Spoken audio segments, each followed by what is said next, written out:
रामकृष्ण हरी मंडळी.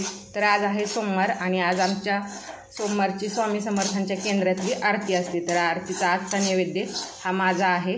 तर आज मी नैवेद्याची तयारी करत आहे. आता पहा, तर मी शिरा करून झालेला आहे.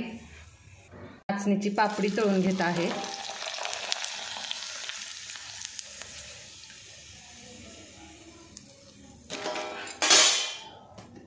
आणि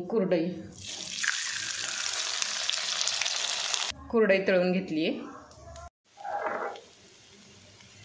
बटाट्याची भाजी झालेली आहे. एक सुकी भाजी लागते म्हणून बटाट्याची पण भाजी केलेली आहे. आणि वरण झालेलं आहे.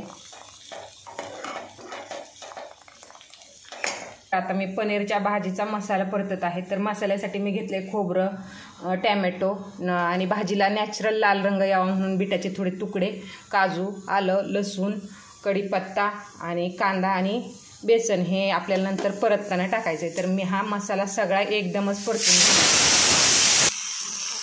पनीरचा मसाला परतत आहे. आणि इथं हे पनीर मी हळद, मीठ आणि लाल मिरची पावडर लावून ठेवलेलं आहे. थोड्या वेळाने हे देखील आपल्याला थोडंसं फ्राय करून घ्यायचं आहे. हे वाटण मी मिक्सरच्या भांड्यामध्ये काढून घेतलेले आहे. आता हे पनीर मी थोडंसं फ्राय करून घेते. आणि इथं माझं पीठ मळून झालेलं आहे. मसाला परतत आहे पनीरच्या भाजीचा. पनीर बिटाचे तुकडे टाकल्यामुळं मसाल्याला लाल रंग आलेला आहे. आणि मिक्सरच्या त्याच भांड्यामध्ये मी पनीरचा तुकडा आणि दुधाची साय असं मिक्सरला फिरवून घेतलेला आहे. पनीरचा हा मसाला मी भाजीमध्ये वापरणार आहे. तर मसाला माझा हा झालेला आहे टाकून. तर आता मी हे जे साई आणि पनीर बारीक केलं होतं ते टाकणार आहे. मसाला परतून झालेला आहे. पनीर टाकते.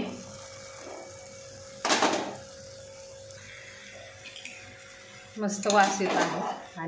आणि गरम पाणी टाकायचं आहे आपल्याला भाजीमध्ये. गरम पाणी टाकल्यानंतर भाजीला तरी छान येते.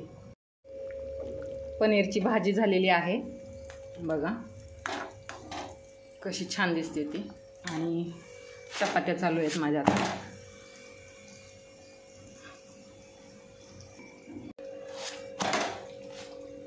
चपाती बनवून झालेली आहे. नैवेद्यासाठी काय काय बनवलं आहे तर चपाती, बटाट्याची भाजी, वरण, शिरा आणि काकडी, गाजर आणि लिंबू घेतलेलं आहे. भात झालेला आहे आणि पनीरची भाजी आणि कुरडई पापडी तळून झालेली आहे. तर आता हा सर्व नैवेद्य मी भरणार आहे. पद्धतीने माझा नैवेद्य भरून झालेला आहे. मी डब्यातच घेऊन जाणार आहे आणि तिथे गेल्यावर ताटामध्ये काढणार आहे.